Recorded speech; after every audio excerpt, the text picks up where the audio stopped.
people are thinking about the Leadership Mindset program, there's a couple of clues that they might be ready. One is that they know their profession, they're good at what they do, they're pretty skilled up, they understand all the technologies of management, and yet they're looking at issues and questions in their career, in their organisation, and feeling a bit dissatisfied, like they know there's more. And there is.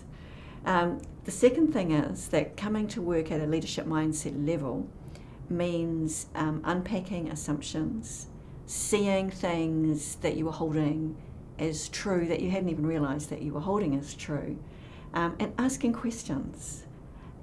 And for a lot of people, that process throws up some confusion and creates some sort of fog and muddiness.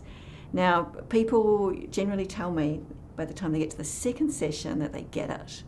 And my assumption is not that they get it as in getting a piece of knowledge that they didn't understand, but that they're starting to really enjoy working at a mindset level, asking questions that they don't know the answers for, throwing up things that irk them and bother them, and giving voice to those. And that starts to become as much fun as it is sort of troublesome.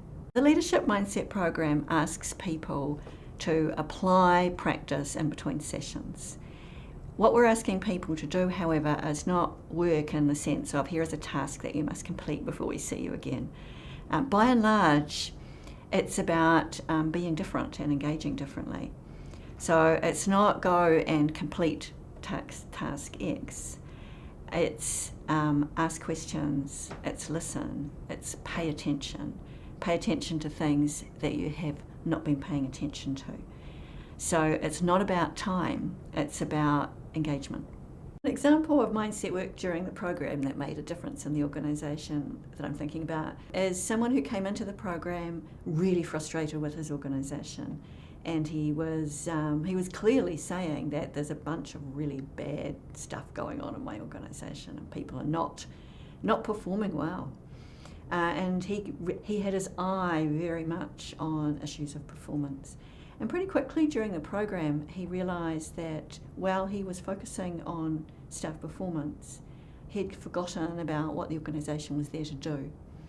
And he assumed that if he'd forgotten what the organisation was there to do, perhaps other people had as well. So he began to engage differently when he got people together and to bring people's eyes onto the work that they were there to do. And they're a social service organisation. So putting the purpose and meaning for why people were together back in front of them enabled people to begin to engage with one another. It wasn't that the issues of performance were just magically dissolved by doing that, but he became credible and important again with his staff, and therefore had a relationship and could address issues of performance within a larger story that had meaning for people.